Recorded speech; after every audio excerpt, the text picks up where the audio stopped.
আবার তৃতীয় বলে কোনো দৌড়াচ্ছেন কামাল হোসেন এবং বল করলেন আড়াই রান।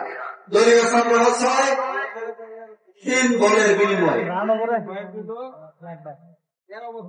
অত্যন্ত মনোমুগ্ধকর পরিবেশে খেলাটি অনুষ্ঠিত হতে যাচ্ছে ভবানীপুর উচ্চ বিদ্যালয় মাঠে। আবারও বল নিয়ে দৌড়াচ্ছেন কামাল হোসেন, বল করেন আরো 1 রান।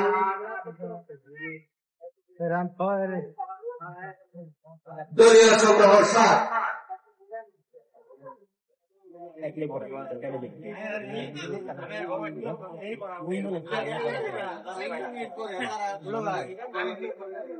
আবারও বল কামাল হোসেন, বল করলেন, দেখা যাক কি হয়। আবারও বলে ব্যাটে সংযোগ না, 1 রান।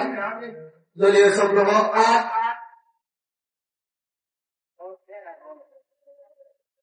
দলের সঙ্গে ব্যক্তিগত সংগ্রহ 6।